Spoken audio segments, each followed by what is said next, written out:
नमस्कार दोस्तों, स्वागत है आपका स्टडी फॉर सिविल सर्विसेज में। वीडियो को पूरा देखिए। कोई भी आपका फीडबैक है, कोई सजेशन है, तुरंत वीडियो में कमेंट करके जरूर बताइए। अच्छा लगे तो वीडियो लाइक जरूर कर लीजिए और ऐसे वीडियो लगातार फ्री में पाने के लिए चैनल को तुरंत सब्सक्राइब कर लीजिए और बेल आइकन को जरूर टैप कर लीजिए ताकि आगे भी सारे वीडियो आपको मिलते रहे। यूट्यूब में फॉलो करते हैं तो प्लीज ये वाला फ्री टेलीग्राम चैनल जरूर ज्वाइन कर लीजिएगा। सारे नोटिफिकेशन, सारे अपडेट यहीं पे आते हैं, ध्यान रखिएगा। स्टडी फॉर सिविल सर्विसेज का कोई भी पेड ग्रुप अगर आपको ज्वाइन करना है तो सिर्फ 856480560660897523864455 यही नंबर है हमारे, सिर्फ जहां पे कॉल या व्हाट्सएप कर सकते हैं।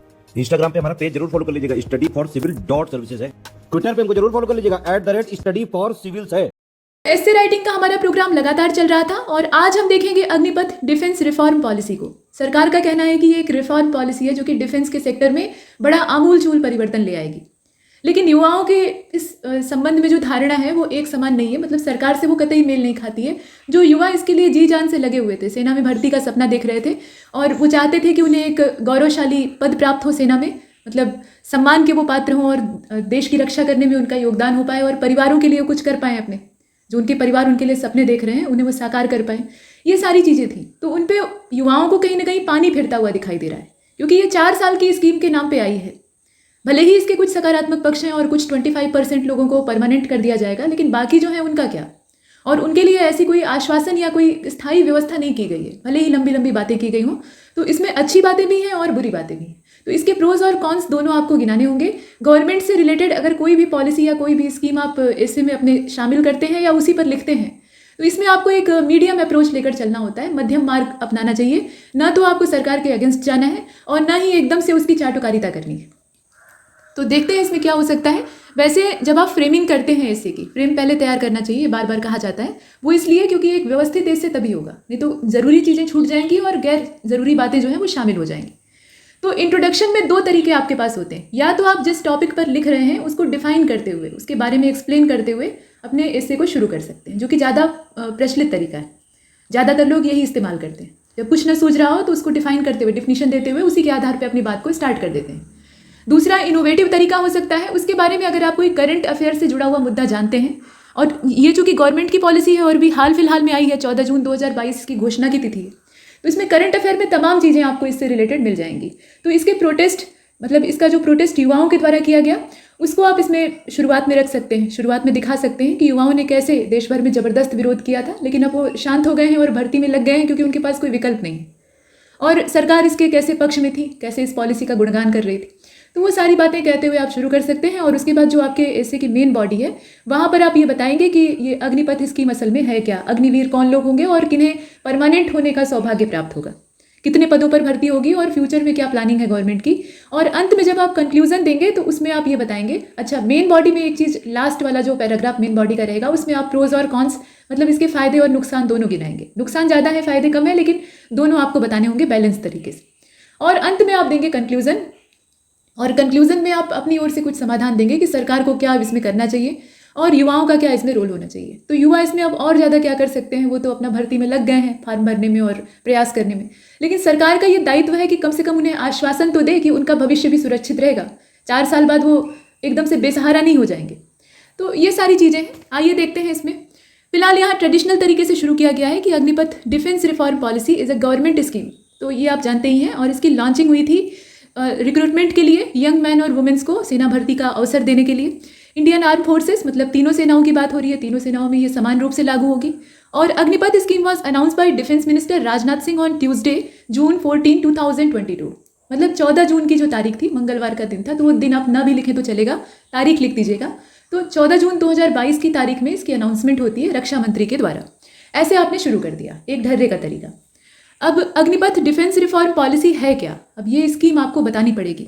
तो इसमें आप लिखेंगे कि ये एक तरह की न्यू डिफेंस रिक्रूटमेंट का मॉडल है, मतलब इसमें पूरा एक ढांचा तैयार किया गया है और इसमें पैट्रियाटिक और मोटिवेटेड जो यूथ हैं उन्हें स्थान मिलेगा, मतलब जो देश की रक्षा के लिए एकदम कटिबद्ध हैं कि उन्हें बस अवसर की तलाश है।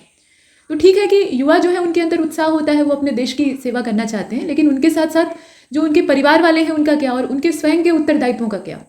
तो उन्हें अपने परिवार का भी तो निर्वहन करना है, वो एकदम से महात्मा बुद्ध की तरह संन्यास तो नहीं ले सकते।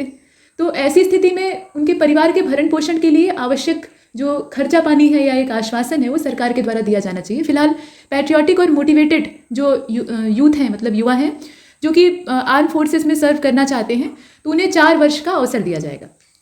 और the process of recruitment will commence in 90 days. अब यहाँ 90 डेज का जो डेडलाइन है वो दिया गया है। अब प्लान क्या है? तो प्लान ये है कि is to recruit about 45,000 to 50,000 personnel below officer rank. ध्यान दीजिएगा कि ये जो भर्ती हो रही है तीनों सेनाओं में, ये बिलो ऑफिसर रैंक है। ऑफिसर वाली जो भर्ती है उसकी प्रक्रिया जस की तस रहेगी, उसमें अभी कोई छेड़छाड़ नहीं है। हाँ, भविष्य में हो सकती है, इसकी पूरी पूरी संभावना है। तो ऑफिसर रैंक जो है उसके नीचे वाले जितने भी पद हैं उसमें भर्ती के लिए ये चल रहा है। और इन 3 services every year through a by annual exercise with 6 month gap. तो ये इसका डाटा है, आप जितने भी फैक्ट जानते हैं इसमें डालते रहिए। As per the Agnipath scheme this year there will be a plan intake of about 46,000 young man and women. तो इस साल का जो प्लान है वो क्या है? 46,000 का है, इतना टारगेट है सरकार का। और soldier recruitment through Agnipath scheme will be known as Agniveer. मतलब इसके द्वारा जो सैनिक भर्ती होंगे उन्हें अग्निवीर कहा जाएगा। तो ये सब नाम दिए गए हैं, इनसे आप परिचित भी हैं, बताने की आवश्यकता नहीं है, तो इसको लिख दीजिएगा। और जहाँ जहाँ आपको लगता है कि कुछ बहुत अच्छे पॉइंट है वहाँ पे अंडरलाइन कर दीजिएगा। This scheme will B only form of recruitment of soldier into, यहाँ पे इसे साफ कर लेते हैं और ऊपर कर लेते हैं। देखिए, only form of recruitment of soldier into 3 defence arm service. यहाँ पे जो डिफेंस सर्विसेज हैं आर्म फोर्सेस में, उसमें भर्ती की बात हो रही है। तो ये इंडियन नेवी, इंडियन एयरफोर्स और जितने भी तीनों सेनाओं में ऑफिसर से बिलो रैंक वाले पद हैं, मतलब नीचे के रैंक वाले पद हैं, उन पर लागू होगी। ये ऑफिसर रैंक के जो सैनिक हैं, मतलब सेना में जो अधिकारी हैं कहने का मतलब है, तो उनमें ये प्रक्रिया नहीं लागू होगी, वही यहाँ पे कहा गया है। और ये तीनों सेनाओं में, मतलब आर्म फोर्सेज है, उसके अलावा जो इंडियन नेवी और एयरफोर्स है उसमें भी ये समान रूप से चलेगा। अच्छा, अब यहाँ देखें कि enrolment of Agniveer to all 3 services will be through a centralise online system with special rallies and campus interview at recognized technical institutes such as the Industrial Training Institute and National Skill Qualification Framework। इसमें कुछ नए नए जो अभियान है वो जोड़ दिए गए हैं। The model is based on all India merit based selection process. तो ये ऑल इंडिया प्रोसेस है और इसमें मेरिट बेस्ड सिलेक्शन होगा, मतलब अपनी योग्यता सिद्ध करने पर ही 4 साल की भर्ती प्राप्त होगी। अब इस स्कीम की आवश्यकता क्यों है? जब किसी स्कीम की आवश्यकता नहीं होती है तो सरकार उसको नहीं लागू करती है, लेकिन इसकी ज़रूरत थी। ज़रूरत, सबसे पहली बात तो भर्तियाँ क्यों होती हैं? पद खाली होते हैं तभी तो होती हैं। तो सेना में बहुत बड़ी मात्रा में पद खाली हैं, और कहीं और किसी नौकरी में अगर पद खाली होते हैं तो वहाँ तो जैसे तैसे घिसटता है सिस्टम। लेकिन अगर सैनिकों की संख्या कम हो जाए, मतलब सेना में जो तादाद है वो घट जाए, तो ये देश के लिए खतरा हो सकता है। तो ये तो पहली आवश्यकता है। तो सबसे पहले यही ज़रूरत थी। According to data shared by ministry of defence with parliament, यहाँ मिनिस्ट्री ऑफ डिफेंस ने रिसर्च किया और जो डाटा पार्लियामेंट को दिया है उसके हिसाब से more than 1 lakh position for junior commissioned officer and other rank are vacant in army. अकेले आर्मी में ही इतनी खाली। It also noted that while more than 90 recruitment rally were held each year in 2017, 18 and 19, only 47 recruitment rally were held in 2021, माफ कीजिए 2021। तो यहाँ आप देख रहे हैं कि जो रैलियों की तादाद है वो कम हो रही है। इसका मतलब क्या है कि भर्तियों की तादाद कम हुई है। और जस्ट 4 इन 2021-22। अब इसमें चाहे आप पेंडेमिक का बहाना बना दीजिए या फिर आप रोजगार देना नहीं चाहते, दोनों चीज़ें हो सकती हैं। तो बेरोजगारी की स्थिति तो विकृत हो ही गई है, तो उसमें सेना भी प्रभावित हो रही है। सेना में जो लाखों पद खाली हैं उनको भरने के लिए जो पहले बड़ी तादाद में भर्तियां होती थी, सैकड़ा के आसपास होती थी, तो उनको घटा के आधा कर दिया गया, 47 कर दिया गया, और अभी जो है वो सिर्फ गिने चुने तादाद में हो रही। अग्निपथ सोल्जर और Agniveer will be recruited for period of 4 years। यही इसमें सबसे बड़ा पेंच है। The recruit will be undergo training for 6 months and serve for remaining period. Currently a soldier serve for nearly 70 to 20 year। ये आप देख रहे हैं, जो एज ग्रुप है उसकी बात हो रही है। अब इसके बाद आप देखें कि स्टार्टिंग सैलरी जो है वो 30,000 है, उसके बाद will go up to 40,000 by end of 4th year। तो 40,000 तक की सैलरी है, जो कि आज की महंगाई में बहुत ज़्यादा नहीं है। सैलरी भी इतनी ज़्यादा नहीं है, मतलब एक आदमी का अगर बड़ा परिवार है तो पूरा तनख्वाह जो है वो परिवार में ही खर्च हो जाएगी। अंडर द सेवा निधि पैकेज, अब ये सेवा निधि पैकेज क्या है? Which is exempt for income tax from income tax, मतलब ये इनकम टैक्स से मुक्त है, इस पर कोई आयकर नहीं लगेगा। They will receive about 11 lakh to 12 lakh including contribution and interest on completion of service.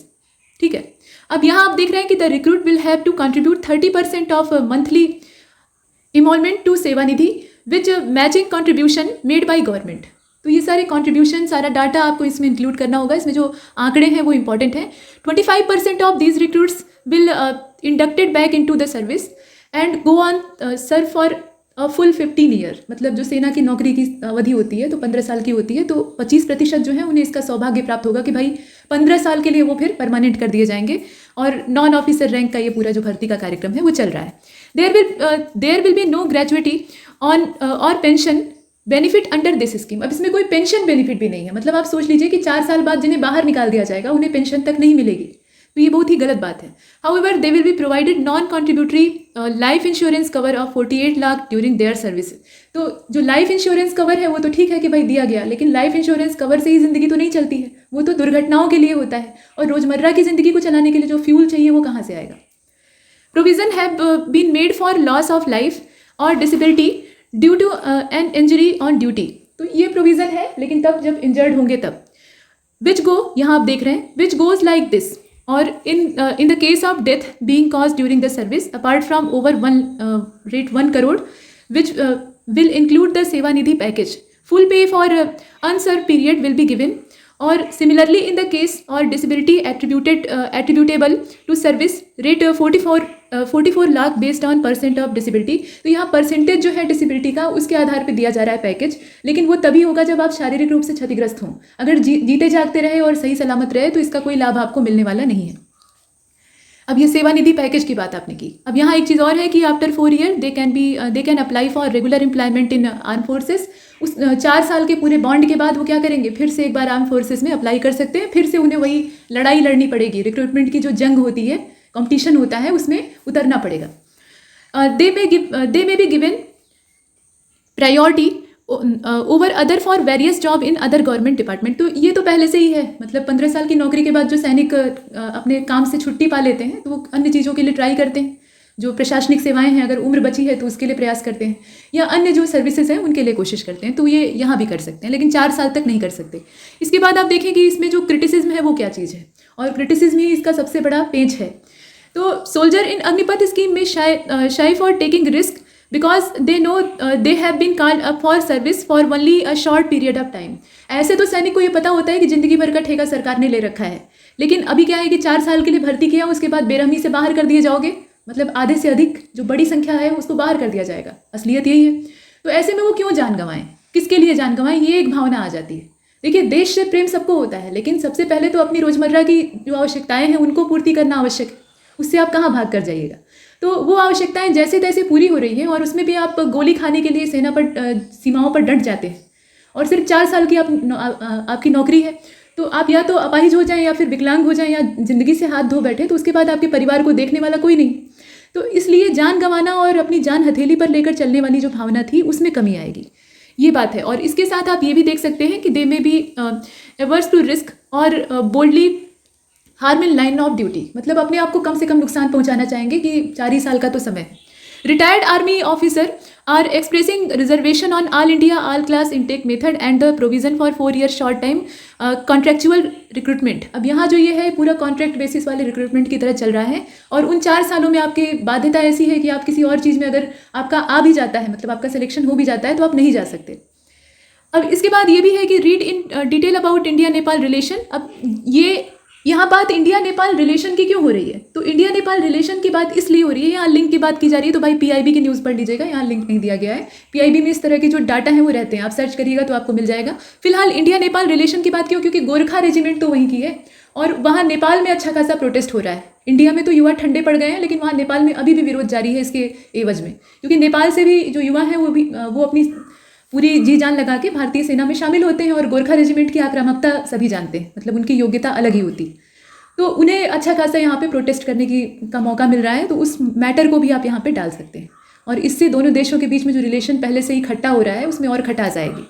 तो ये एक वैदेशिक संबंध की बात हो गई। टू मच इम्फेसिस और on providing skill to youth in forthcoming arm forces.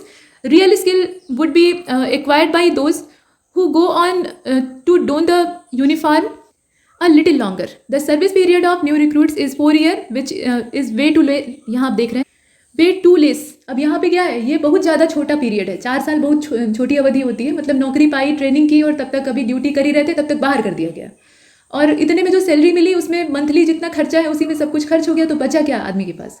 तो ये सारी चीज़ें हैं। और इसके बाद आप देखें कि वे फॉरवर्ड अब क्या इसमें हो सकता है। भाई बाधाएं तो हैं और दिक्कतें हैं सबसे ज़्यादा, तो इसमें क्या किया जा सकता है।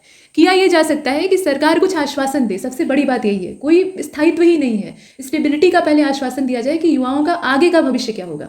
आप तरह तरह की बातें कर रहे हैं कि स्किल डेवलपमेंट किया जाएगा, उनको कोर्स कराया जाएगा, उन्हें सर्टिफिकेट दिया जाएगा, लेकिन उससे उनका पेट नहीं भरेगा या उनके परिवार की आवश्यकताएं नहीं पूरी होंगी।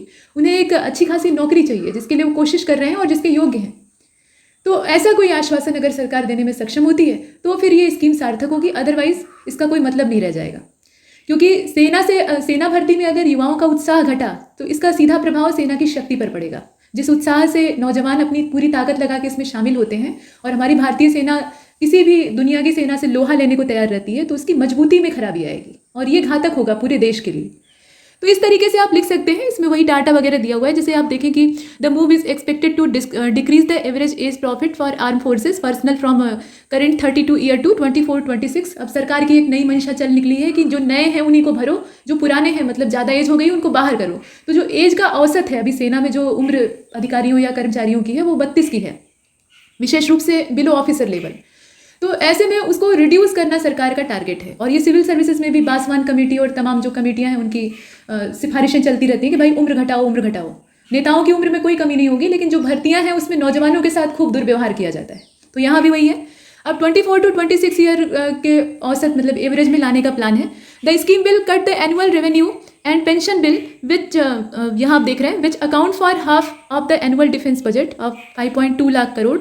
The infusion of disciplined, motivated and skilled Agniveer back into society after military service would be great asset for the nation as it will be win-win proportion। तो इसमें देखिए सरकार ये कह रही है ना कि वो ट्रेंड रहेंगे, उन्हें सेना की ट्रेनिंग मिली रहेगी, तो वो देश में या अपने समाज में जहाँ भी जाएंगे वहाँ रक्षा करने में कामयाब रहेंगे। लेकिन रक्षा करने में कामयाब रहेंगे वो तो अलग बात है, वो बेरोजगार हो जाएंगे और बेरोजगार होकर जो उनके पास सामर्थ्य है उसका दुरुपयोग भी तो कर सकते हैं। इसकी क्या गारंटी है कि वो सही दिशा में जाएंगे? ठीक, तो ये चीज़ें जो है ये खतरनाक हैं। Scheme will increase employment opportunity with new skill in different sector. तो उनके पास स्किल रहेगी तो उससे वो अलग अलग सेक्टर में अपनी एम्प्लॉयमेंट ढूंढ लेंगे, सरकार नहीं देगी, ढूंढ लेंगे ऐसा। और the scheme will give a better opportunity to youth who choose to serve the nation, और it will have a positive impact on human resources management for armed forces। तो ये तो तब अच्छा होता है ना जब आप नागरिकों की भर्ती धड़ल्ले से सेना में करते, उन्हें ट्रेनिंग देते, हर नागरिक को ट्रेनिंग देते जो सक्षम था, युवा था। यहाँ तो कंपटीशन सेना वाला ही है, सेना भर्ती वाला ही है, वही पहले वाला कंपटीशन है। तो इतने तगड़े कंपटीशन को क्लियर करके उसमें से लाखों अभ्यर्थियों को पछाड़ के जो भर्ती होगा वो हकदार है कि उसे एक अच्छी खासी नौकरी मिले। अगर आपको ट्रेनिंग ही देनी है तो उसे कंपलसरी कर दीजिए। तो इस तरह की चीज़ों के साथ आप बात करते हुए समापन में ये लिखिए कि कुछ स्थायित्व का भरोसा देना पड़ेगा, तभी ये स्कीम सार्थक हो पाएगी, नहीं तो इसका कोई अच्छा रिजल्ट मिलने वाला नहीं है। इस तरीके से आप इसमें बहुत कुछ लिख सकते हैं। फिलहाल इतना ही, तब तक के लिए नमस्कार।